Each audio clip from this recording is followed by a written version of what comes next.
making abortion illegal throughout America. Today on The Simple Truth, we consecrate everything to the Sacred Heart of Jesus through the Immaculate Heart of Mary and the pure, strong, chaste heart of St. Joseph. I'm your host, Jim Havens, and our guest today is Allan Parker, president of the Justice Foundation, thejusticefoundation.org. Mr. Parker received his JD degree with high honors from the University of Texas School of Law in 1979.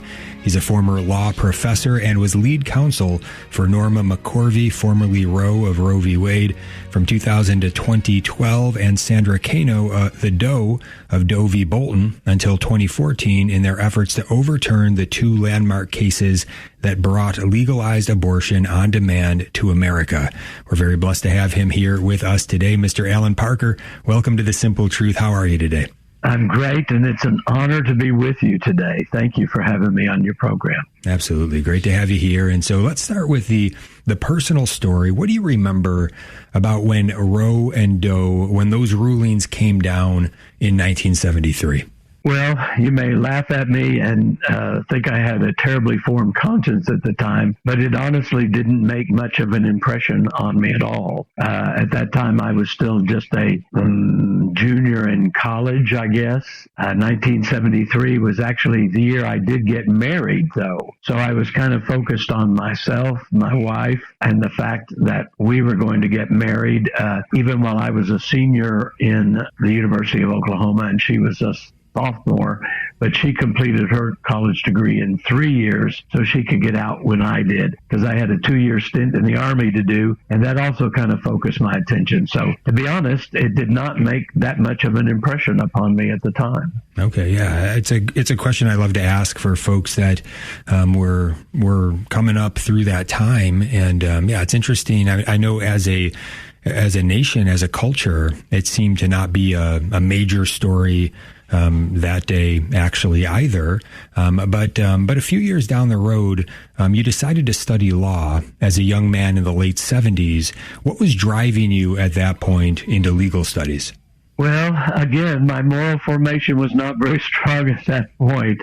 I didn't really know what I wanted to do. I took the LSAT exam, and I enjoyed the test. I enjoyed the logic, and I'd been in the Army for 2 years. They were going to pay my law school or wherever I wanted to go, and I said, I'll try it. If I like it, I'll stay in. So I didn't have a deep heart for justice at that moment or anything. I did well in law school, but I had always done well in school academically. But when I went to the University of Texas Law School, everybody there was a very top scholar, to be frank. And so I had to work very, very, very hard. And I kind of emotionally abandoned my wife and new child that I'd had. I wasn't cruel or anything like that, but I told her, I'll see you a few hours a week during the week. Other than that, and on Sunday, I'll go to church with you.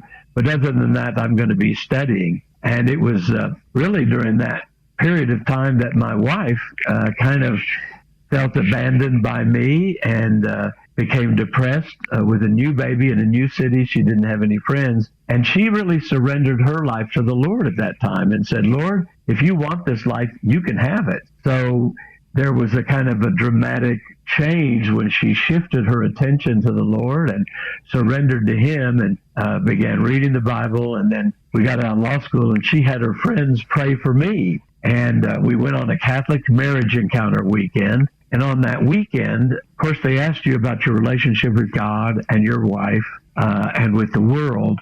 And it was on that weekend, about a year or two after law school for me, that I really knew that God was real and I had been living my own life. And I surrendered myself to Jesus Christ as my Lord and Savior on that weekend. And I said, oh, no more running away, Lord. If you want me to be a missionary in Africa, I'll do that. If you want me to stop being a lawyer, I'll do that. And I really meant it at that time. And that's when there was a dramatic change in my life. I had an experience where I wanted to read the Bible and I could understand it. And I began to study it. And I just began to see miracle after miracle after miracle in my life as I wanted to know the Word of God and to study it.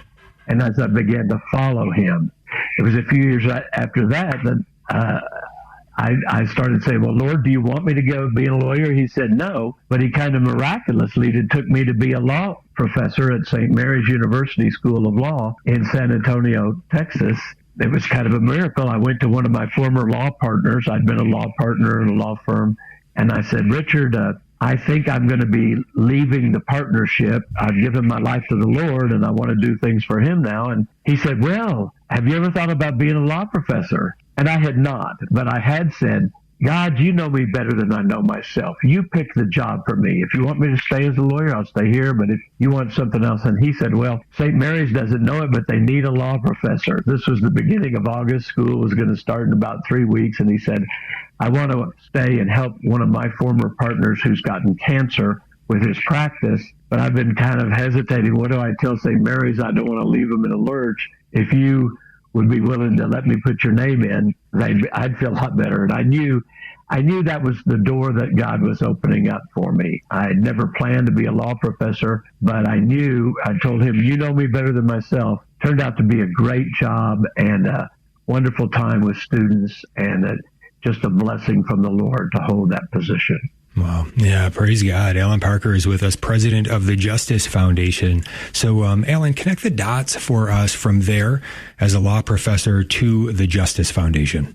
Okay, so while I was as a law professor, you have to write law review articles. That's part of the job. And so I wrote a law review article on school choice this was like the 1990s, 91, 92. And the question was, if you allowed the money to follow the child to the school of the parent's choice, would that be an establishment of religion forbidden by the Constitution? Or would that be the free exercise of religion, which is permitted by the Constitution? And I wrote an article under the Texas Constitution, and I found out that as I researched it, not only would it be permissible in Texas, you could make an excellent argument that it was a right of parents to direct the upbringing and education of their children and to take their money to the school of the parent's choice, because the language said, a general diffusion of knowledge being essential for the preservation of liberty, right? So that's the purpose of education, it shall be the duty of the legislature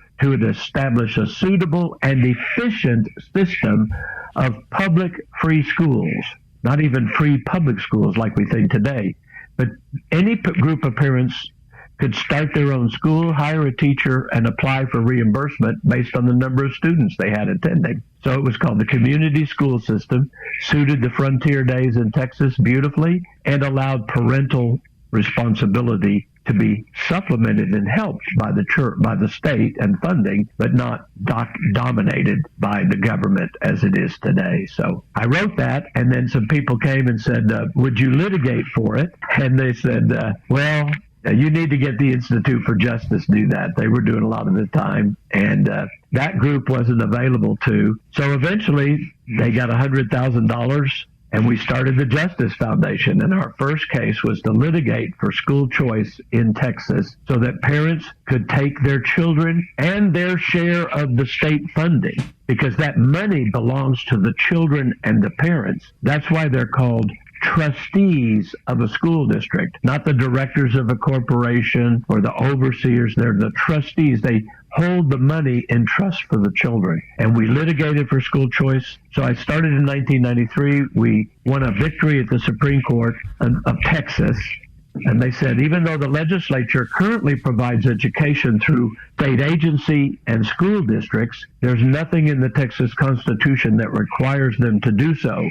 As long as there's a general diffusion of knowledge, the state can choose any method it wants. And so they did not impose school choice, but they opened the door and allowed it. And in 1995, we got the first open enrollment charter school program in Texas, which created a new kind of school, non-government employees run by nonprofit corporations, but was still treated as a public school. But that broke through. And this last year in Texas, we got our first universal school choice program, and we have enough funding for about 100,000 students to start next year. And I believe that program's going to be expanded over and over and over again until every child is included in the program that wants to be. Wow, outstanding. And how did the right to life also become a primary focus of the Justice Foundation? So from 93 to 2000, we were limited government, free markets, private property, parental rights, including school choice. But then in 2000, we got the opportunity to represent Norma and Sandra, Roe and Doe, in their effort to reverse the 2 cases that brought abortion on demand to America. So to be honest, I began to pray real hard. Yes, we're going to be back with much more with Allan Parker, president of the Justice Foundation, thejusticefoundation.org. So much ground to cover today, but do highly recommend going to the website, thejusticefoundation.org. You can find so much of what we're going to talk about, and probably much that we're not going to get to today on the website, thejusticefoundation.org. But as we get into the right to life and making abortion illegal throughout America, we're going to get into Allan Parker's vision proposal for making abortion illegal throughout America. If you listen to the show, you're going to be familiar with a lot of it, but some will be new. Stay tuned. We'll be right back. iCatholic Mobile is a proud sponsor of the Station of the Cross. Solid connections, reliable data. That's iCatholic Mobile, a 5G wireless provider dedicated to your faith and values. Enjoy unlimited talk and text, dependable coverage nationwide. And every plan has unlimited data and free roaming in Canada and Mexico. iCatholic Mobile, the service that connects you to what matters most. More info at iCatholicMobile.com. Welcome back to The Simple Truth. Jim Havens here with our guest today, Allan Parker, president of the Justice Foundation, thejusticefoundation.org. We're going to dive back in with Allan in just a moment. But first, if you are buying or selling a home, there's an easy way to help the Station of the Cross at the same time. Real Estate for Life has 1,400 experienced, morally grounded agents in the U.S. and Canada. Visit realestateforlife.org to find a Christ-centered, experienced realtor near you. And don't forget to mention the Station of the Cross. All right, I'm looking forward to diving into the vision proposal that you have on your website, thejusticefoundation.org. But before we go to that, share with us a little bit more. Tell us more about that experience of representing Norma McCorvey and Sandra Cano and what that was like. What can you share with us? Well, it started for me in February 11th of 2000. That was a Friday afternoon. And the first one I talked to was Sandra Cano, who was known legally as Mary Doe of Doe v. Bolton. But her real name was Sandra Cano. And she called and said, Mr. Parker, that case has been a doom on my shoulders ever since I got involved in it. And I didn't even want an abortion. I fled to Oklahoma to avoid having an abortion while that suit was going on. Now, this was shocking news to me. I'd never heard that before. And Doe v. Bolton was the companion case to Roe v. Wade, which created the health exception. So Roe created a trimester framework that kind of sounded like a compromise in a way. In the first trimester, you couldn't restrict abortion. In the second, you could protect women. In the third, you could even prohibit abortion. But see Doe v. Bolton. And Doe created the health exception. And it's a very deceptive phrase because we all want to protect women's health. We want to do that. And even today, you think, well, should there be a health exception if a mother's health it's necessary to have an abortion? Well, that's a life-saving exception. If it's necessary to save the mother's life, that's not really an abortion, and it's not intended just to kill the child and end the pregnancy. It's being done to save the mother's life, and that's a legitimate purpose. So all pro-life laws have necessity for saving the life of the mother. But on the other hand, in Doe v. Bolton, the court said, well, psychological well-being is a part of health. Wouldn't we all agree with that? Yes, you want to be well-being and have happiness. So they basically said, they struck down a Georgia law that said if 3 doctors said you needed an abortion for health, you could get one, and said it's just between the woman and the doctor. And if she would not be happy having a child, then she can have an abortion. If she can find an abortionist who'll pay, who'll receive the money to do it, she can get an abortion. That's why abortion could be done for any woman reason, really, because the woman just had to say, I wouldn't be happy having an abortion. I want to get an abortion. That's abortion on demand. Now, I then met Norma I talked to Sandra on Friday, and on Monday, February 14th, it was Valentine's Day, we went up to Dallas to visit Norma McCorvey, and we stayed in her house, And I have to say that between those 2 days, I'd been praying for about 30 days whether or not I should represent Norma and Sandra. And the Lord had given me the idea to collect women's testimonies. And because Norma and Sandra were parties to their cases, they could file Rule 60 motions that nobody else could file. This is where the party themselves says, our case is no longer just, it should be set aside. Now, normally that's the losing party who goes back after a certain amount of time and says, hey, we need to change the result in our case. But this was the first time in history 2 people who won landmark decisions wanted to go back to court. So I'd been praying for about 30 days almost and saying, Lord, who can break through the stronghold of abortion? I said, Lord, it's the biggest brick wall in the law. We call it the abortion distortion. You don't even get normal law in this area because the covenant with death was so strong. And then she told me this story of fraud and deception. And then that night, my wife came home from the homeschool library, and she'd been putting some Dewey Decimals on books and said, I think this little book's for you. It's a little pamphlet called The Bed's Too Short and Other Spiritual Essays. And it's based on Isaiah 28:20, which says the bed's too short and the covers are too cramped. Well, how many people have ever heard about that? I'd never heard about it before. But the next morning, I got up to read the context of the scripture. And so this is what the book of Isaiah in chapter 28, verses 14 to 22. Thus says the Lord to the mocking judges who rule my people in Jerusalem. So God is speaking to the mocking judges. Now, the next thing, these are the exact words of God. Behold, you've made a covenant with death, an agreement with the grave. You don't think the overwhelming scourge will reach you because you've covered yourself with fraud and deception.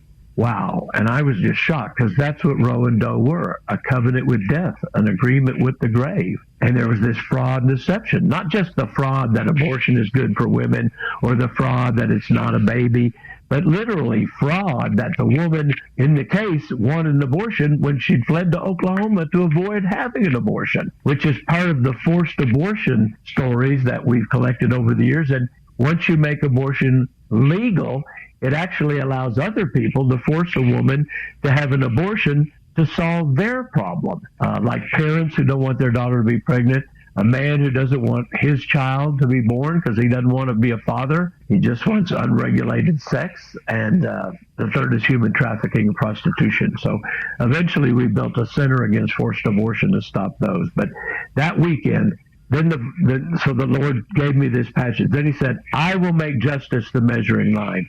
Righteousness will become the plumb line. Hail will sweep away the refuge of lies. Waters will overflow the secret place, and your covenant with death will be annulled. The agreement with the grave will not stand. That was still God talking to the judges, that he was going to sweep away the refuge of lies, and the waters overflowing the secret place to me referred to the tears that I knew women would shed when they gave me their testimonies. That's what God told us to do. And I knew no woman would be able to do it without crying about telling the story of how she took the life of her own steward or was deceived into it or forced into it or whatever the circumstances were. But no woman is able to do that without suffering greatly. And that's why we began to represent Norma and Sandra and collect the testimonies of women hurt by abortion. Wow. Allan Parker is with us, president of the Justice Foundation, thejusticefoundation.org.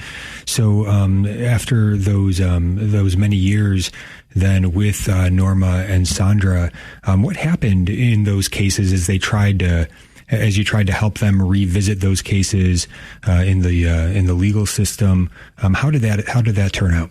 Well, you've mentioned our website once, and I do want to say that I went ahead and wrote a book about this called Reversing Roe v. Wade, My Journey with Roe, Doe, and God. And your audience now knows Roe and Doe are Sandra and Norma, and God is the one who really overturned Roe v. Wade. And once I had this promise from God that he was going to put it to death, then I went forward.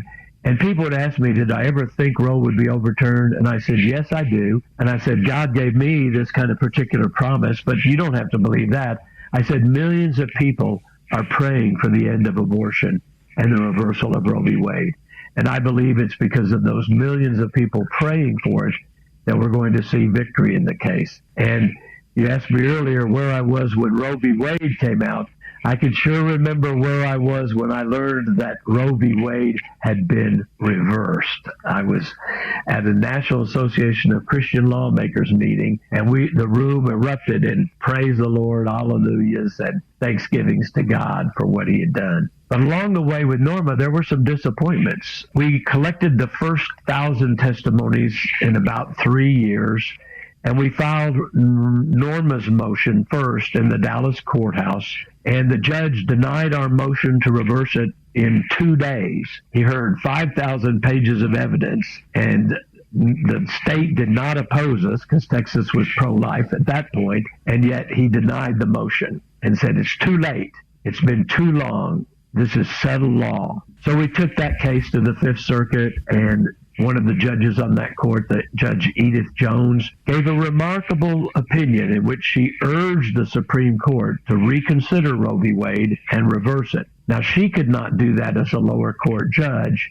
Only the Supreme Court could reverse Roe v. Wade. But in the year 2005, the Supreme Court declined to hear her case. So every year around the anniversary of Roe v. Wade, Norma felt guilty for another million children's death. She gave her life to Jesus in 1995, got baptized in a swimming pool. She was later catechized by Father Frank Pavone, a priest for life, and became a member of the Catholic Church. And I believe she died sanctified and has gone to heaven, because she every year she felt terrible, though, that there was another million people. And shortly before she died, she and I talked. She was doing a film with a documentary crew from England or Scotland, and they were paying her for her story, as they should. And she said it's a pro-life movie, and she thanked me for trying to help her overturn Roe v. Wade so that at least her name was cleared at the U.S. Supreme Court. The official records of the United States Supreme Court said Norma McCorvey was there. She swore an oath that working in the abortion clinics changed her mind when she saw the horror of what goes on in abortion clinics. She said, I don't want this anymore. So I was pretty disappointed, but we still had Sandra Cano's case. Whereas the judge in Dallas denied the motion in 2 days, Sandra's judge in the federal court in Atlanta, where she lived and where the Doe v. Bolton case started, that judge held on to the case for 18 months. He made no ruling for 18 months. That was pretty amazing and extraordinary. In that case, though, the state of Georgia was opposing us, but he just held on to the case and held on to it for 18 months. And then when the Supreme Court denied Norma's case, which did not mean they ruled against her, they denied cert, and I need to explain that. Everyone who appeals generally files a cert petition. Please take our case. It's the name of the appeal. And they get 8,000 or 9,000 cases a year, and they only take 80 or 90 cases. So you have a 99% chance they won't take your case. But it has no precedential value. They're not ruling against you. They're just saying, we don't want to take this case at this time. So we kept fighting, and we took Sandra's case, and we continued to collect testimonies of women, and we kept fighting and fighting and fighting. And that's the rest of the story, more and more and more. Yeah, we greatly appreciate the good work of the Justice Foundation and Allan Parker, who's with us here today. We're going to have him on the other side of the break, so stay tuned. But Justice Foundation, they did file 4 amicus briefs in the Dobbs case. Just incredible work here. We're going to be right back with more with Allan Parker. Stay tuned. Back to The Simple Truth. Jim Havens here with our guest today, Allan Parker, president of the Justice Foundation, thejusticefoundation.org. We're going to get back into it in just a moment. But first, don't forget about iCatholic Mobile for your mobile phone needs. When you subscribe to iCatholic Mobile, you do help fund the Station of the Cross. Check out iCatholic Mobile, iCatholicMobile.com. All right, and one more question before we dive into Allan Parker's vision proposal for making abortion illegal throughout America. which, again, very excited to get into this, but also need to ask this question because I noticed this. You mentioned this on your website, and I had never heard this bit of history before. I wonder if you could share more on it.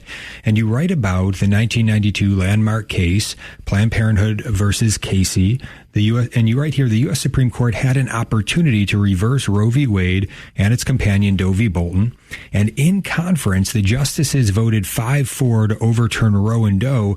But at the 11th hour before the opinion was released, a centrist coalition of moderate judges, including Justice Kennedy, who switched his vote, was formed to write a compromise that would weaken the Roe and Doe decisions, but still leave abortion as the law of the land. I guess I just never heard this bit about they actually had the votes to overturn, and right at the end, Justice Kennedy flipped. Can you share anything more on this with us? Yes. In some sense, we're not supposed to know those things. It's considered privileged information in the court.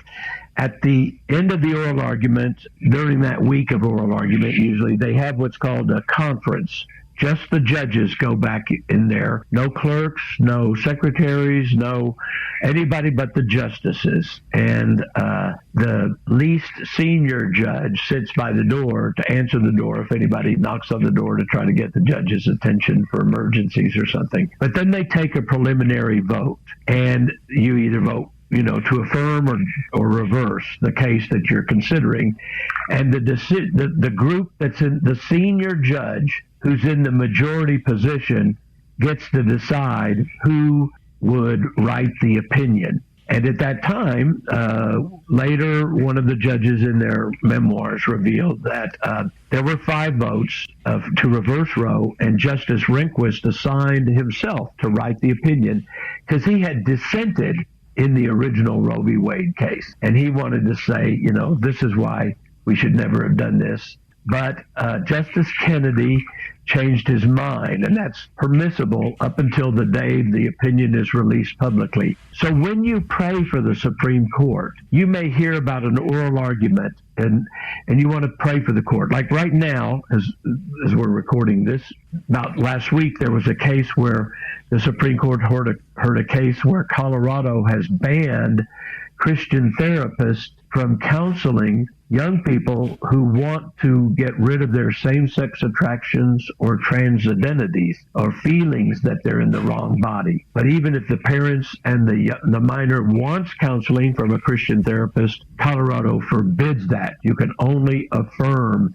this gender dysphoria, which is really a psychological traumatic dysfunction. And so the oral argument, the Justice Foundation represented professor from St. Thomas University in that case. And so you might have heard about it, but we need to pray all the way until the cases come out. And the big ones often come out in June, which is kind of the end of the court's normal term from October to June. So, and then the last thing I want to say about this, we may hear more about it in coming days because Justice Rehnquist is writing us his memoirs. And you know how they always release tidbits of it to stir up interest in the book. He says that he was terribly conflicted in that case and almost resigned his position as a judge at that moment because he didn't think he could continue to protect abortion, but he did. And he weakened Roe v. Wade, but he continued to maintain the essential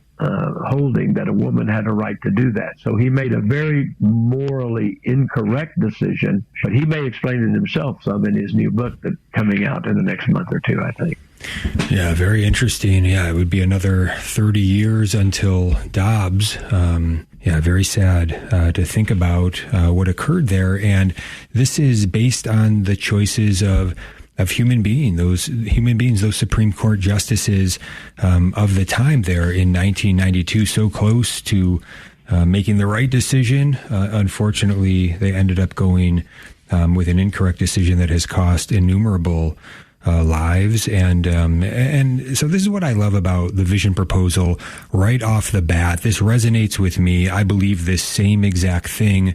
It goes along the lines of, I think, what we're talking about in terms of the choices that human beings have to make. In the end, it's very sort of ironic that in the end it is choice that actually is going to end abortion. That's the only reason we do have it is because human beings have made the wrong choice to allow abortion, allow child murder to be illegal. And when human beings decide to make it illegal, rightly so, that'll be the case. And that. This we've seen this. We have a great analogy for this. For anybody who thinks that this can never happen, that this is impossible in some way, we have a great analogy in what we see with the trajectory of what happened with slavery in our nation. You write, is it possible to see in America where abortion is illegal in every state? To achieve this would be comparable to the elimination of slavery. Slavery today is unthinkable and illegal in all 50 states without exception. Can the same situation occur with respect to abortion? I believe it can, and with God's help, it will occur. And so to this, 2 points, just to double down in the point you already make here, the analogy with slavery, this was baked in to American society, to everything in our nation, the economic system, all of this. People said, oh, this is never going to be abolished. This is never going to go away. And yet there were abolitionists who persisted. And what happened? It became illegal. And then ultimately over time, it became unthinkable. Nobody's arguing for slavery today. We look back and we think how terrible that was ever allowed. Same can be true and ought to be true with abortion. And that this final point, I believe it can, and with God's help, it will occur that this will take place. The problem is not on the side of God, right? He is pouring out the grace for sure. We know this. The problem is on the human side. We need to participate with that grace and have the focus and put forth the effort. That is what I appreciate so much about finding you and the Justice Foundation here, is that you certainly seem focused on the goal and trying to figure out how to push things forward. Anything else, I guess, you want to say just about helping people to understand that not only is this possible, but it has to happen, but it's only going to happen if we really put forth the effort, participate with God's grace. And I would mention His grace and prayers. One of the things that we're going to give you a little bit later on in this program is some prayer points, what to be praying for the Supreme Court. And I'd love for members of your audience to spread those as far as possible. I always told people Roe was never going to be reversed until there was a proper legal strategy, but millions of people had to be praying. And so we kept pushing, and we eventually came up with the Moral Outcry petition, which were 5 reasons why Roe v. Wade should be reversed. And there are also 5 reasons why abortion could become unthinkable. First of all, we did compare slavery. We called it a crime against humanity, which is when the government withdraws legal protection from a class of human beings, like slavery, like segregation, which were both decisions of the Supreme Court, and not necessarily just the choice of all Americans. And then one of the Supreme Court's greatest case, Brown v. Board of Education, did not create new rights for African Americans. It simply reversed a 58-year-old precedent of the Supreme Court that was called Plessy versus Ferguson. And what Plessy had done in 1896 was uphold separate but equal. The words of the Constitution in the 14th Amendment for African Americans was supposed to be, we get equal protection of the laws. But the Supreme Court gave them less and said, well, separate but equal is good enough. And so in 1954, they finally said, we were wrong, and now it's time to give full protection to African Americans and equal protection. So I believe the Supreme Court's going to wake up and do that also in this case. The second thing is that abortion hurts women. We collected already 4,728 legally admissible written testimonies, and we put all of those in the Dobbs decision that reversed Roe v. Wade. One of the briefs we represented and we filed in the case was on behalf of over 2,000 women who'd had abortions, asking the Supreme Court to stop the killing of children and injuring women through abortion. We also represented the Jewish pro-life Foundation, who said abortion was like a Holocaust. It was a crime against humanity, just as killing the Jews in the Holocaust was a crime against humanity. We also represented the first formally frozen human embryo to ever file a brief at the Supreme Court. Her name was Hannah, and she was frozen for 2.5 years before she was adopted biologically and brought to life by her mother and father who adopted her. And again, they had legally adopted her, used the legal adoption process, though it wasn't a formal legal adoption. They followed all the steps because unfortunately, those human beings are still treated as property in America. But let's get back on the right to life right now. The third argument is that we made is abortion is a crime against humanity. It hurts women. And there's a better alternative today, and that's the safe haven law in all 50 states. No woman has to parent a child if she doesn't want to, under the law of all states, including liberal states like Massachusetts, New York, California, Illinois, that allow abortion up to birth. They also say that a woman can surrender her child at birth or up to a certain number of days afterwards, usually 3, 30, 60, or 90 days, depending on the state. But everywhere she can walk out of the hospital, leave the baby behind, and be free of 18 years of parenting obligation and expense. What she can't kill the child. I mean, if she does harm the child, then that's criminal neglect, abandonment, or murder if that boy is born. But it's still a baby in the womb, and we should make abortion murder again everywhere in America, as it was for 200 years in American history. And this is where we have to find the right to life in the Constitution again, in the history of America.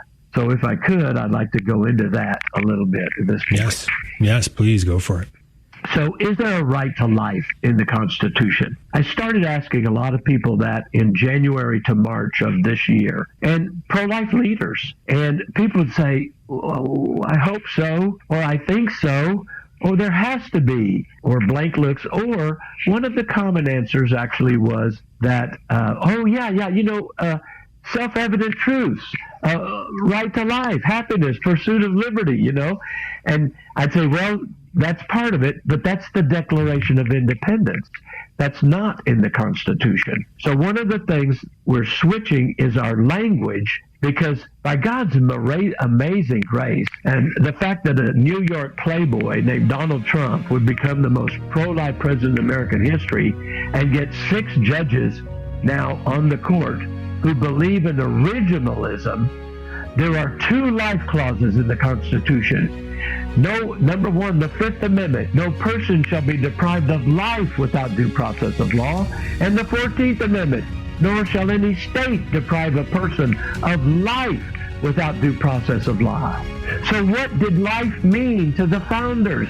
Did life begin in the womb, or did life begin after birth? Not surprisingly, they knew human life began in the womb, and they protected life for 200 years. And this is the year of the Declaration of Independence, and we're going to become one nation under God again and protect human life. Yes, keep the prayers going, pray and work. We're going to have more with Allan Parker when we get back. Stay tuned. Welcome back to The Simple Truth. Jim Havens is the host here with our guest today, Mr. Allan Parker, president of the Justice Foundation, thejusticefoundation.org. Having a great conversation here. Unfortunately, one show I don't think is enough. We're going to ask Allan. Hopefully he'll come back on for a part 2 here. We're going to get to as much as we can, though, in this final segment. But first, do want to remind you, it's time. The National Men's March to Abolish Abortion Rally for Personhood in Boston, Massachusetts this weekend, Saturday, November 1st, All Saints Day. All pro-life people come and join us. 11 a.m. The men gather outside the Planned Parenthood Abortion Killing Center on Commonwealth. We'll march at 11:30, and then we'll get to the rally. For the rally to begin at 12:45. All women, children, families join in at the rally, 12:45 to 2 p.m. We got a great group of national speakers that are going to be there. All the information at themensmarch.com. That rally is going to be at the Parkman Bandstand in the Boston Common there. And remember, men, this is to get off the sidelines, right? Let's get together. Let's get off the sidelines. As we've been talking about here, not only is abortion, it's child murder, it's killing human beings, killing babies, but it's also harming women. And what is a man's role if not to stand up for defenseless women and children? We've got to get off the sidelines. We got to proclaim the truth in the public square. We got to pray and work and keep pushing towards the end of this ongoing daily mass murder of abortion, of child murder. And so let's get together in Boston, Massachusetts on November 1st, All Saints Day. Again, all the information there at themensmarch.com. But let's get back to the work of the Justice Foundation here and Mr. Allan Parker. And we left off talking about the existing right to life as expressed in the U.S. Constitution, as you were mentioning. And we all want to internalize this. This is what we're trying to educate on this show all about, is that we should be able to rattle this off, right? That yes, the Equal Protection Clause in the 14th Amendment speaks to this. The due process clauses in both the 5th and the 14th Amendment speaks to this. And it's all there. And if you look at the original intent of those that wrote those amendments, and particularly the 14th Amendment, the scholarship of Josh Craddock, the scholarship of Robert George, John Finnis around all of this, as Robert George says, it's an avalanche of evidence here that it's expansive, that this is to cover all human beings from the as soon as you can detect life going forward. That's how they thought about it, and that's right there. And as Allan has already mentioned here in this show, we currently have a current makeup on the court where we have 6 Supreme Court justices who are originalists in some sense, that this would be a very persuasive argument to them. We know it was an amicus brief that was submitted specifically on this point by George and Finnis to the Dobbs case. The Supreme Court didn't take it up. I guess they didn't want to deal with that question at this time. So it seems, in my view, Father Stephen Imperato, who's on every Friday, we talk about this all the time. It seems, Allan, that this has to be put before them in some way that forces them to answer this narrow question, to make them deal with it, because while we think they would rule favorably on this question, it seems they don't want to take this question up. So yes, pray, but then also a strategy. How do we get this particular question before them? What are your thoughts on that? Well, I think there's a number of legal strategies that could work, and they're actually going on throughout the country right now. There's a lawsuit against New York's law allowing abortion up to the moment of birth. There's state procedures attacking Planned Parenthood for not telling women the truth that abortion is the termination of the life of a separate, living, unique human being. The federal government could take action. And I think there's numerous cases, but the hardest thing to do is to predict which case it will be. They just keep coming and coming and coming because the pro-life side won't give up. The issue doesn't go away. And I believe within a few years, they will be forced to take a case along these lines, and they will rule the right way. They were not even really asked to rule that there was a right to life in the Dobbs case, that reverse Roe v. Wade. The state only had to prove there was no right to an abortion and that their law was rational, and that's what they did. And thank God that Roe v. Wade was reversed. But now the judges want to know what they're open to the meaning of every word in the Constitution. And as we've said, there's 2 life clauses, the 5th Amendment and the 14th Amendment. Now, those have traditionally been called the due processes clauses. Why? Because it says no person shall be deprived of life without due process of law. But every word is critical. Every word has meaning. They could just as easily be called the life clauses. And just think about it. What does it take under those life clauses or due process clauses to take the life of a human being? They have to commit a very serious crime. They have to be convicted by a unanimous jury of 12 people. They have to be given the right they have to be appointed to counsel to defend their right to life, and they have to be proven guilty beyond a reasonable doubt. We don't do anything like that for the children whose lives we're taking away. And what is a right to life except a right to live? As soon as you're alive, you get to stay alive. The government cannot kill you, and there's no denying that human beings in the womb are human beings alive. I'm going to read now the Declaration of Independence. For 100 years, the lawyers, judges said the Declaration doesn't matter. It's not part of the Constitution. The 5th and the 14th are. They have to admit that. But now the Declaration under originalism helps us define what does the Fifth Amendment mean. In 1776, that was just 15 years before the Constitution. So I'm going to review this, and we're going to read it together. If we were in a large audience, I'd say let's all read it together. We hold these truths to be self-evident, that all men are created equal, that they're endowed by their Creator with certain unalienable rights, that among these are life, liberty, and the pursuit of happiness. So is there a right to life? Yes. Who does it come from? The Creator, and that's endowed with an inalienable right. And it was this being created equal that allowed us to end slavery in America, even though we didn't do it immediately upon the implementation of the Constitution. Now, that to secure these rights, what right? Life, governments are instituted among men. The purpose of government is to protect life.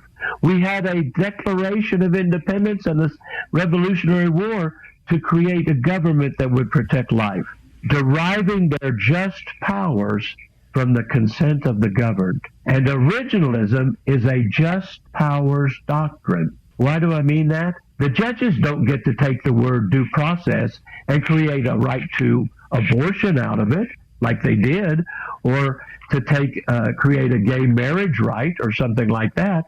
They're supposed to follow the words of the Constitution. That's doing justice, because then it's government of the people, by the people, and for the people. Now, one of the things, since I know your audience, a lot of them are praying people, I want to encourage them that we started praying that the Supreme Court would find this right to life and proclaim it and eventually apply it in a particular case.